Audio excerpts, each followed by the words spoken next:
Well, hey, thanks for checking out my video. Tonight we're going to do a couple of things all at once, probably within the next hour. So we're just going to walk through the way with which I kind of build the pipeline of ideas that I ultimately develop into paintings or sketches or other works of art, pastel drawings, what have you.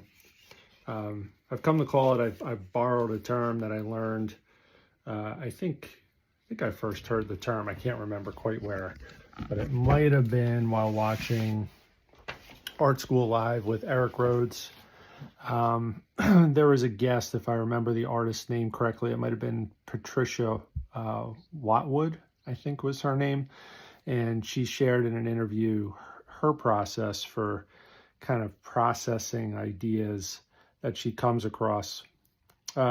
Really important because what it does, if you're at least relatively organized with it, it'll help make sure that there's a pipeline of ideas that have percolated and developed long enough where you have something to work on a regular basis if you do it right, perhaps maybe daily, depending upon the length of time it takes you to complete your works typically.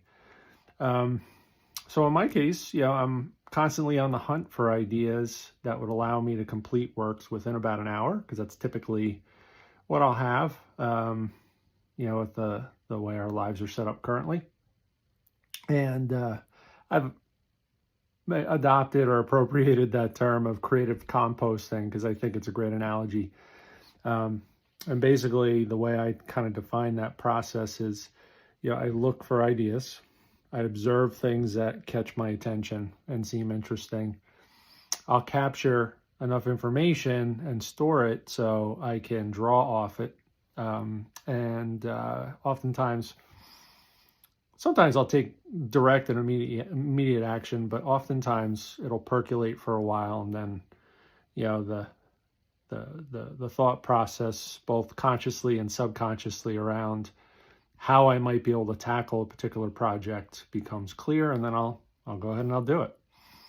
So that's how it works, and there's a number of sources and other myriad of aspects associated with that process, which I'll talk through. But what I'm going to do is, while I'm chatting away here, I am going to share my desktop, and we're going to change gears. This is my little mini watercolor journal that I've been filling up, for quite some time.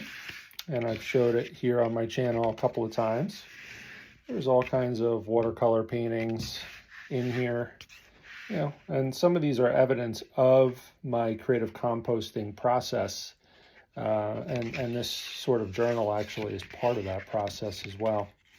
So what I'm going to do is I'm going to focus on kind of finishing off this little pencil sketch I did of this gargoyle. And it's relevant to, what I'm talking about here. So just bear with me as I set this up. And we'll get going in just a second. Just need to stabilize my phone, which is my camera. And we'll get going. So the reason why this is relevant, this gargoyle, it's a sketch that I did, and it's kind of a really good exhibit for how my creative composting process works. So I worked on this sketch in between dinner and spent some time sitting in the living room with the family, watching TV, doing homework, all this other stuff. And, we have teenage kids, so, quite often, their focus is elsewhere, and my wife, Janine, she's worked all day, so she's kind of interested in just relaxing. So there's really not a lot of demands on my attention for the most part, so I could sit there and quietly sketch, and that's what I did. Now, this is based upon a book, which is a great example, or a photo from a book, which is a great example of, how my creative composting process works. And that brings me to some of the descriptions for how the little more nuanced aspects of that process work. So, with the creative composting process I mentioned, you look for ideas, you observe them, you capture some of the key elements that you might incorporate into your artwork, you let the idea percolate, you kind of store it away and let it percolate if you need to, and then you work on creating and finishing off the idea. And there's three main channels for these ideas. One is nature. So, you walk the dog, you take drives to and from wherever you go. Sometimes it might be driving kids to school. Sometimes it might be long drives to a soccer tournament. Sometimes it might be travel for work. In my case, I still work full time. And, while I'm doing, all the other things that I do, including my artwork, it might be on runs if you're a runner, or hikes. Hikes are a great source for inspiration. There's some examples of ideas from all of those in this little book alone, not to mention some of the other kind of bigger works that I've done. The World Wide Web is a great source, particularly social media. Instagram is a very image-driven platform, but there are others too. It could be Facebook, any of the meta properties, LinkedIn, Twitter, or X, or whatever it's called these days. And, these are all things, obviously YouTube. Most of these platforms, these social media platforms, have a save option, and many of them avail the opportunity to categorize your saved posts. And what I've done on every platform that will let me do it is I will save images, videos, reels, and so on and so forth, and categorize them as inspiration for art. I also have some other categories too, including, gardening ideas and recipes and that sort of thing. But you can collect and store very conveniently things that you feel might inspire future works. And that way you could very quickly look for them and sift through them pretty easily. And I probably have thousands of posts, reels, images, and so on and so forth saved in that manner. In addition to that, another thing that I think is, maybe it's a little old school, but museums themselves, I don't get the opportunity to visit many of them. I'd probably be the only one within my circle that would be interested in going to an art museum, or at least spending enough time to really digest what we're seeing. But museum websites are pretty useful. There's usually very high quality, high resolution images. Oftentimes virtual tours are kind of enabled within the museum websites. And I also, along the same vein, will take time to look for new and different artists that are creating things in different ways, and oftentimes save their content, and definitely, if it's something that resonates with me, like and subscribe and all that good stuff. And these become sources for inspiration. All right, so the third channel is books. And I have books of all kinds, and that that could be art books. They're probably the number one inspiration. But there are also, there are all kinds of books. So, you could gain inspiration from a book like this, the American Impressionism, which takes you through the history of Impressionism from its seminal moments in Europe with Monet and his crew. But that particular book kind of takes you through the progression of Impressionism into the United States. And there's some really, really incredible artists that are American artists that were Impressionists that probably don't get nearly as much press as those from Europe. But there could be books like this, which is kind of biographical in nature, focusing on Charles Warren Eaton. I've spotlighted this earlier on my channel, but it's served as an inspiration for Study the Greats, my Study the Greats series, which is essentially where I make master copies. And then here's an interesting find: Gothic gargoyles. Now, I don't know very many people that are fans of gargoyles, but I happen to be, I've always been fascinated with them. I'm going to bring this up a little bit so you can see the whole book. And what I'm going to do is, I'm going to page through this a little bit just to give you some idea of how I acquired this and why it caught my eye. But, I started really thinking and reading and watching videos, that focused on the importance of drawing and practicing and developing drawing skills, and learned, or was reminded, I probably had learned it before, of the importance of cast drawing. Now, I don't have access to a lot of things that you might have as an art student, or as maybe a wealthy person that could spend a whole lot of money on certain things. So I don't have access to a wide array of opportunities to do cast drawings from direct observation in real life. So I figured this might be the next best thing. Perhaps maybe a poor man's version of a series of statues that I could observe in real life.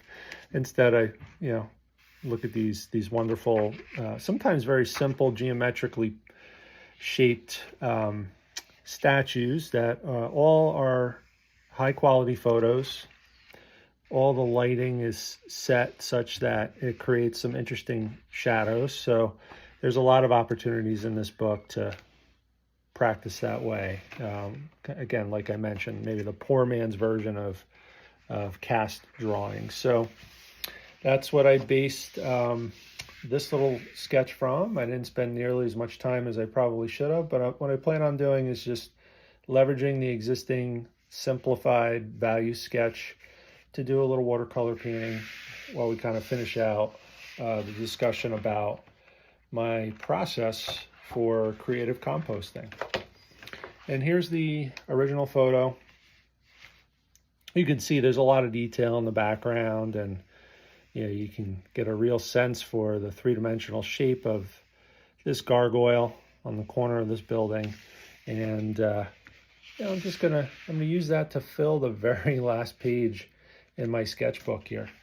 So every single page of this sketchbook now has been filled, mostly with watercolor paintings. Some of them are just sketches. This is a recent, let's see if I can zoom out here. This is a recent plein air sketch that I did. Looks like I can't go zooming out much more. But this is plein air. Found my way up a hill alongside of a creek nearby right around sunrise. This is Broadhead Creek. And you can see a little watercolor sketch I did here in plein air. That was recent. And now that leaves me just with this. There are some pages where I have just some sketches, which I'm going to leave that way. I don't think I'm going to paint those. There's, I think, only one or two of those in here. But for the most part, this whole book is filled up with sketches. And once I'm done with this, I'll move on. Here's an example of an original painting painted from an original reference, a set of reference photos that I took. And what I did was, on a work trip, I pulled over to the side of the road and captured this image and stored it on my phone. So that's a very specific example of an end result of creative composting. And the life cycle might not be done. There very well could come a day where this gets transformed into a larger work.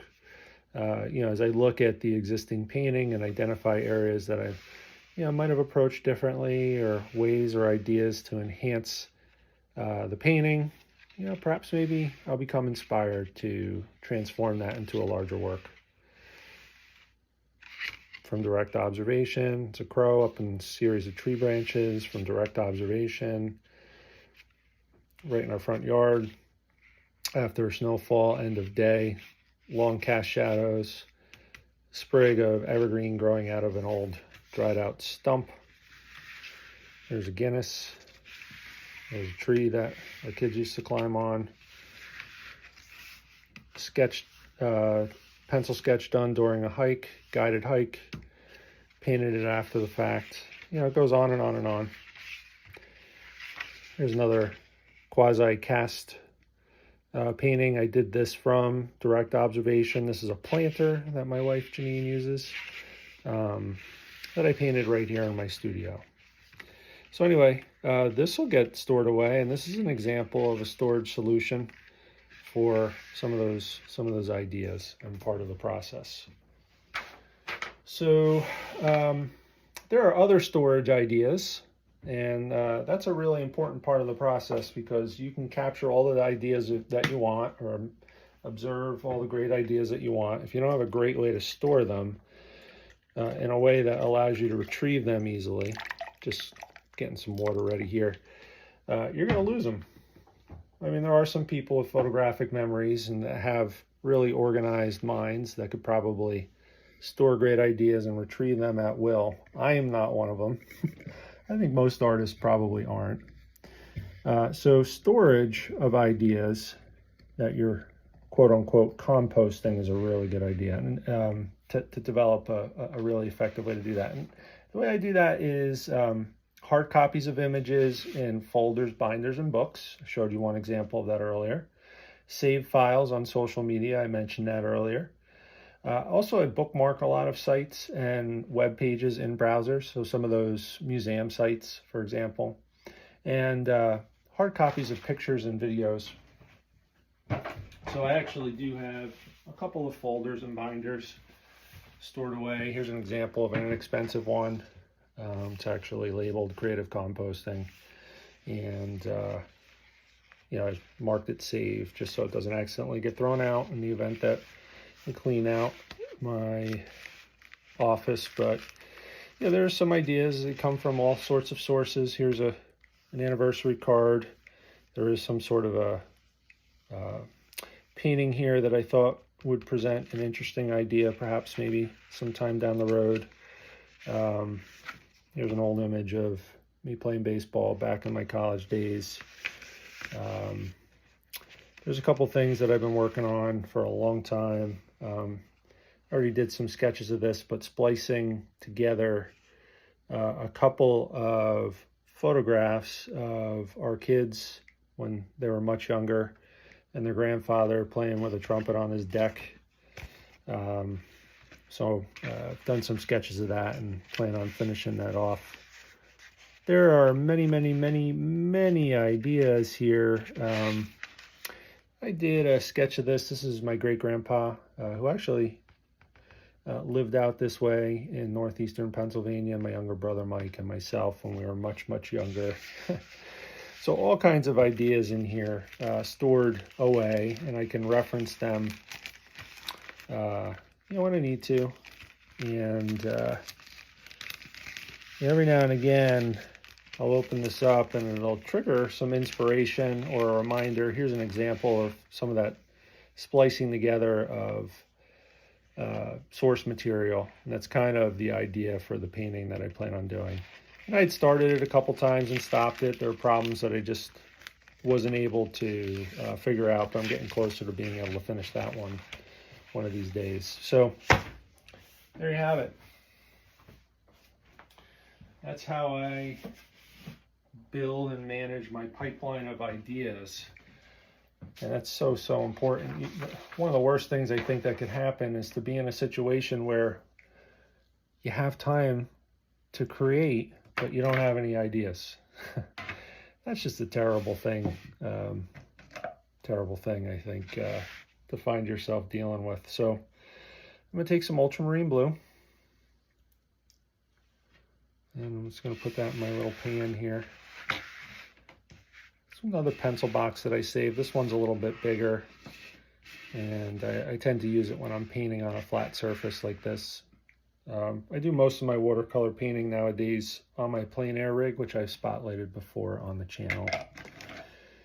Let's see. Burnt umber, no. Burnt sienna. So I think most of this painting will consist of washes, light washes, burnt sienna,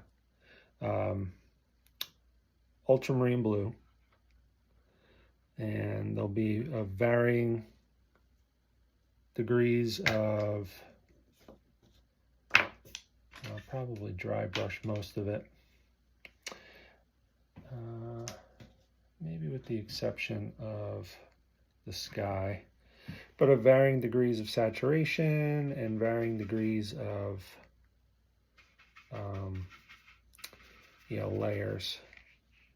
So we're going to get a very thin wash of ultramarine blue, and we're just going to get that sky in. Not looking to create a masterpiece here, just want to get some color worked in and finish off this sketchbook. Hard to believe, it's gone pretty fast.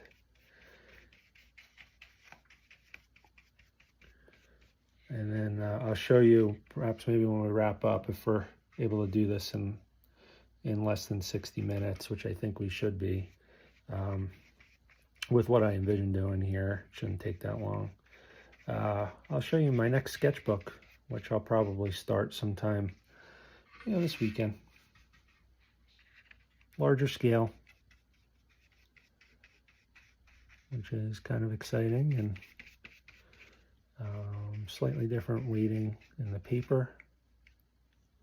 And this gargoyle is supposed to be representative of a devil, which I don't necessarily like, but this is one of those instances where I was feeling a little lazy and didn't necessarily want to paint anything too difficult, and also don't have a ton of time. So what I might do here is, let's see, I'm gonna get a little wash, a little bit of water on the gargoyle here, just a little, and on the stone wall in the front. I'm hoping that the burnt sienna will help pull this forward right away.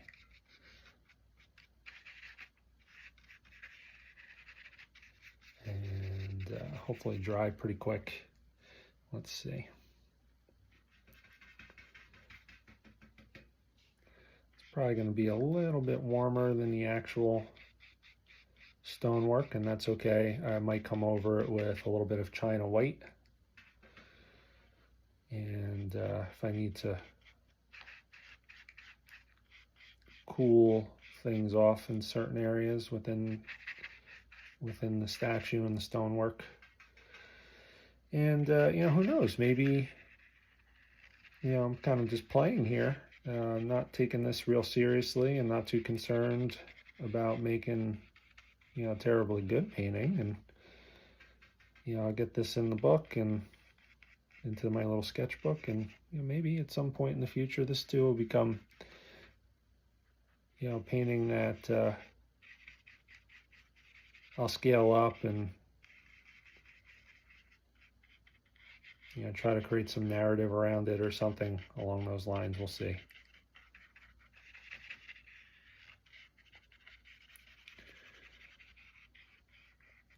But having that workflow, having that pipeline of ideas, I spent some time thinking about this and writing about it. I actually did a little bit of a blog post on my site, which I'll put a link to in the notes for this video.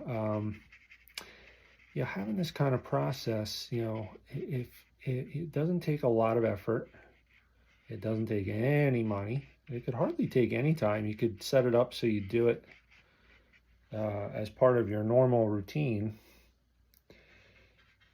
It does a couple of things. First of all, if you want to improve and grow as an artist, you really do need to be practicing all the time.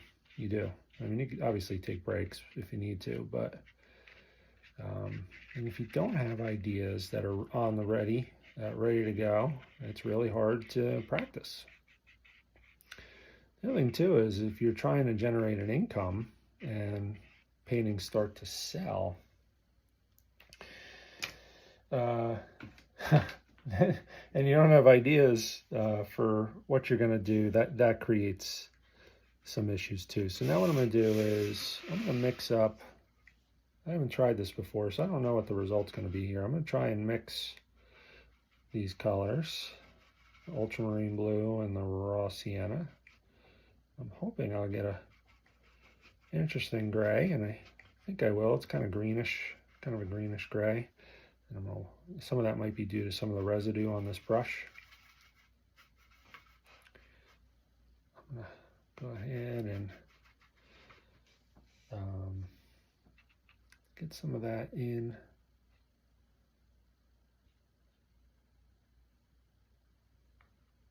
And amongst the areas where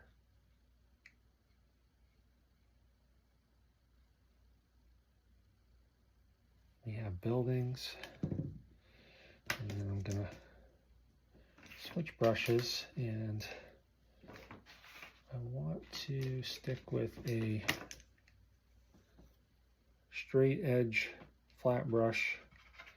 I'm going to go back into the blue.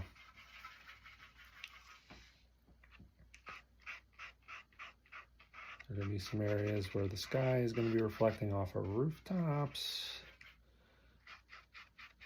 And there are going to be some shapes further off in the distance that, due to aerial perspective, are going to be blued out a little bit. So we're going to account for those. Just a light wash.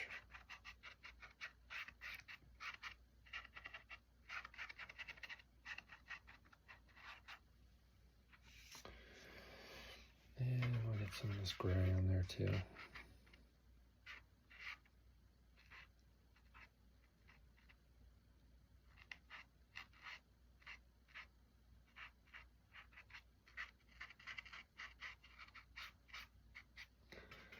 And some more blue.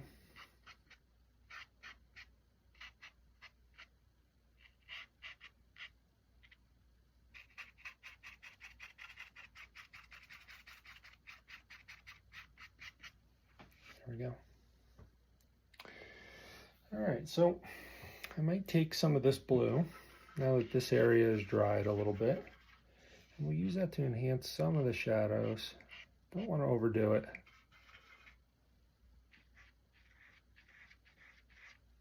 And then we'll definitely touch up some of the areas of the sky.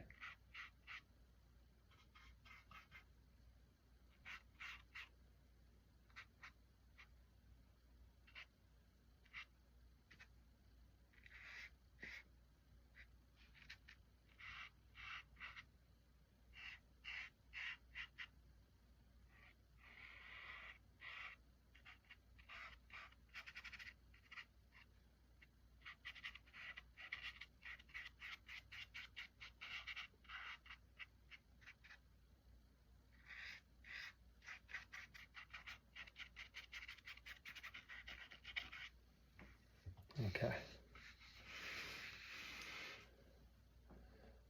All right. Kind of the thinking man's gargoyle there, huh? I wonder what he's thinking about. So he's supposed to be representative.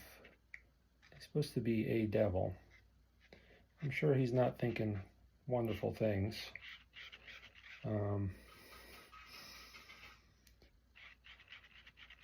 I didn't paint him for any particular reason other than the fact that I thought the shapes that were kind of wrapped up in within the gargoyle itself would be simple enough where I can complete this within a relatively short period of time. So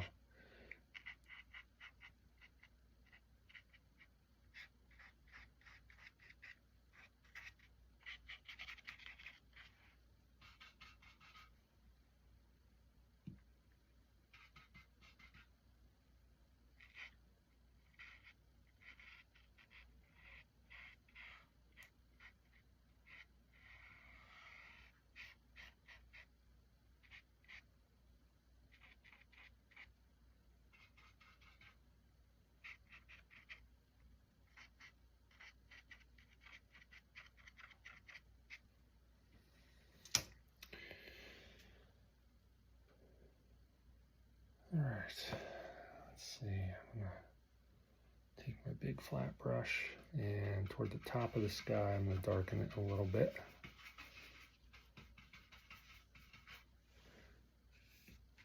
Just because you'll tend to see that on a clear blue day like this, the sky at the apex of the sky area will be a little darker, and as you get closer to the horizon, you'll see a little bit of a shift. It'll get a little lighter as light starts filtering through particulates and other things within the atmosphere.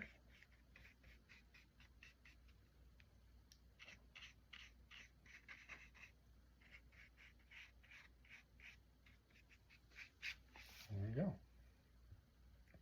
Get a nice little gargoyle, and then I'll probably look for a little bit of Payne's gray or some sort of gray right out of the tube. And I'll use that to enhance some of the dark areas. Let's see, I don't want to use black. There we go, Payne's gray. Just to loosely enhance some of those dark areas. And I'm going to look for my China white too, so I'll enhance some of those light areas as well. So use my thinner brush here. I'm going to dip into that Payne's gray, which has a little bit of a greenish blue tint to it. And we'll go ahead and just loosely get some of these dark areas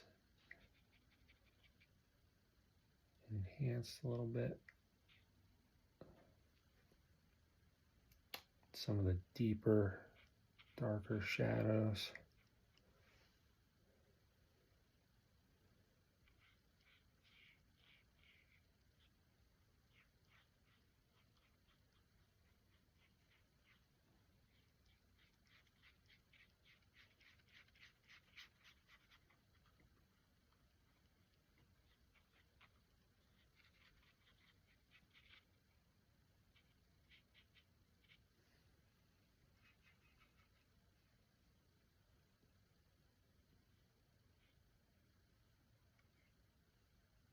Give him a little smirk.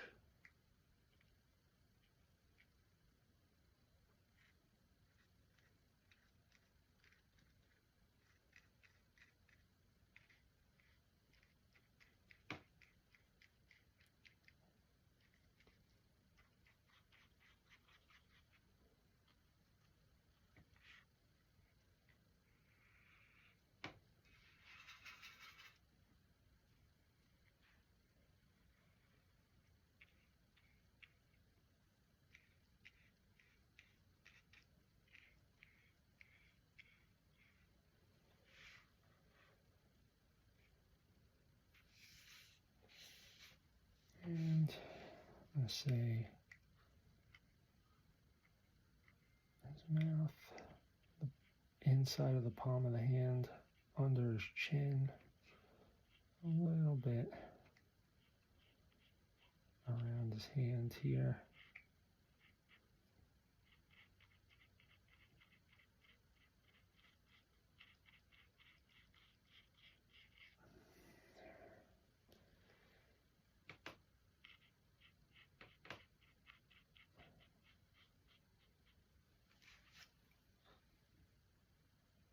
Okay, I think we're close to wrapping up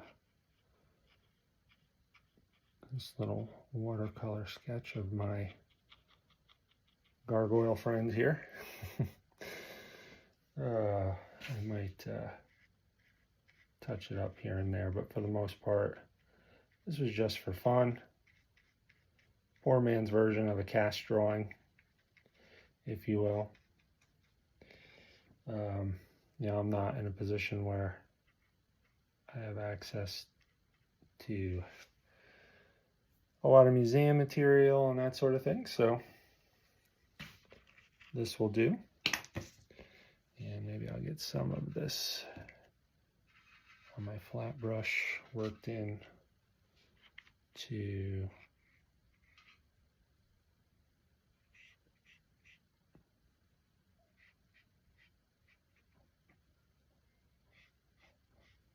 the cityscape below.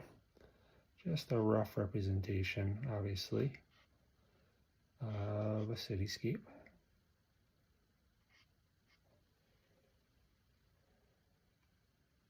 Down below.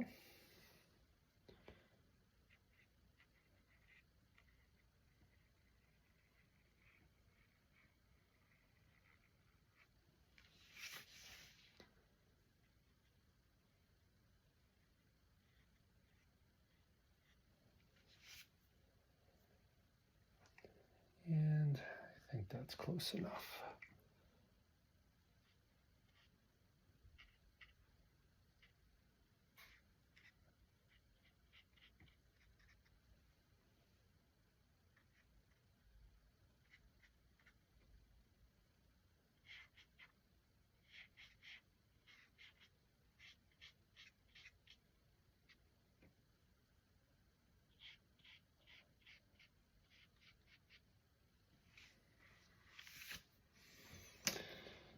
Now, maybe, just maybe, a couple of spots of highlights just to wrap things up here. And I think I'll go ahead and use this filbert that has a little bluish green in it already. And we'll get just a couple areas with that could use a cool little highlight.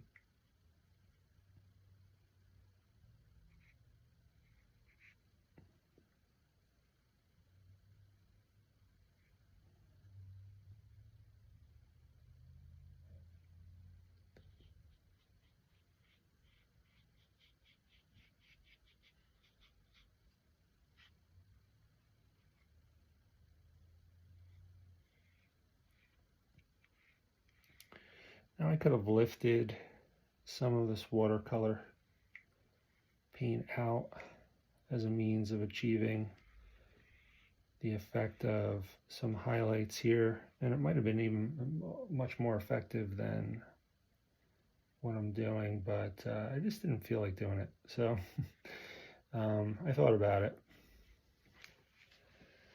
but I figured I would just go with, this technique, using this transparent or semi-transparent China white watercolor.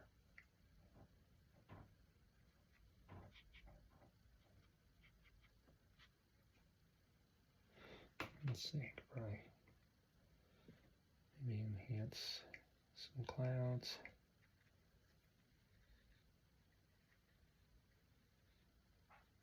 There's some wispy clouds.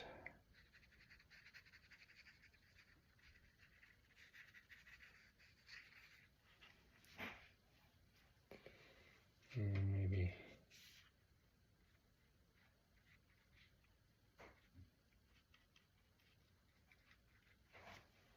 there we go.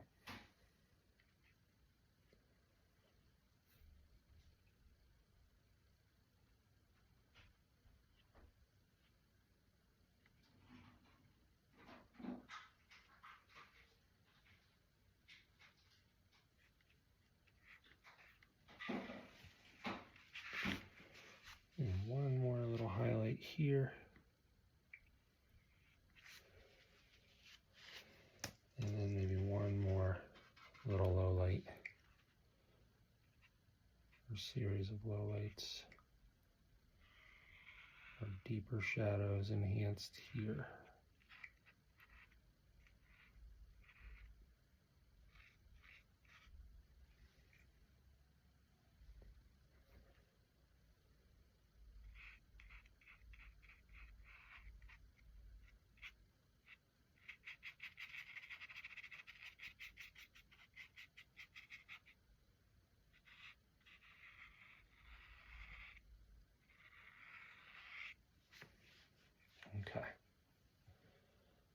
I'm probably going to quit while I'm ahead.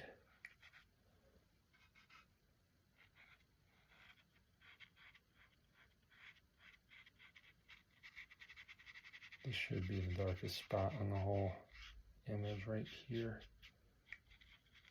And I'm just going to work on that just a little bit.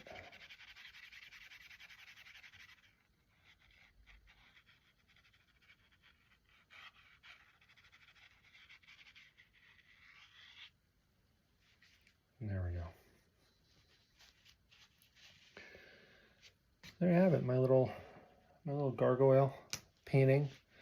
Just another example of the creative composting process. We're coming in just right up to 45 minutes. We'll probably wrap up here in just 2 more minutes. I just want to recap and then add some additional detail.